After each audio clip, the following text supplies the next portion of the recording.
Open Cup 2025 оны зохион байгуулагч Монбрид клубын тэргүүн Бат сайхнаас энэ тэмцээний үйл ажиллагаа болон өөрсдийн сэтгэлийг сонсъё. За баярлалаа.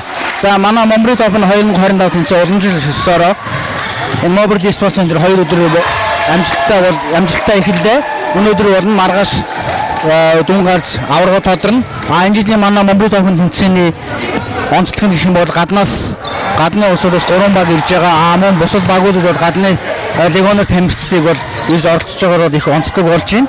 Тэгээд ерөнхийдөө Монбрид клуб энэ тэмцээнийг зохион байгуулж эхэлснээс хойш хугацаанд ер нь өнөөдрийн байдлаар их өргөн дэлгэр болж байна. Нэг өдрөнд хийдэг бас одоо 2 өдөр болоод ингэх өргөн дэлгэр болж байна. Тэгээд тэмцээн бол амжилтаа сайхан үргэлжилж байна.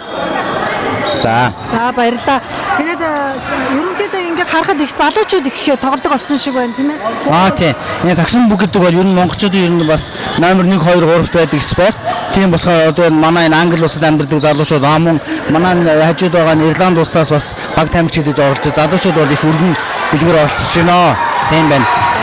За баярлалаа. Одоо тэгээд энэ өргөн одоо олон түвшний хамарсан сайхан арга хэмжээ зохион байгуулж байгаа танай хамт олонд бас талархал цаашдын ажил үйлс чинь өндрөөс өндөр амжилт хүсье. За баярлалаа. Мөн энэ завшааныг дайлуулсан Монбрид клубыг байнга дэмждэг хөгжөөнд дэмжигчид ивент итгэдэг байгууллага хүн хамт олондоо бүгдээрээ Монбрид клубээс дахин баярлалаа гэж хэлье. За тэгээ их спорт нэгдэл. За баярлалаа.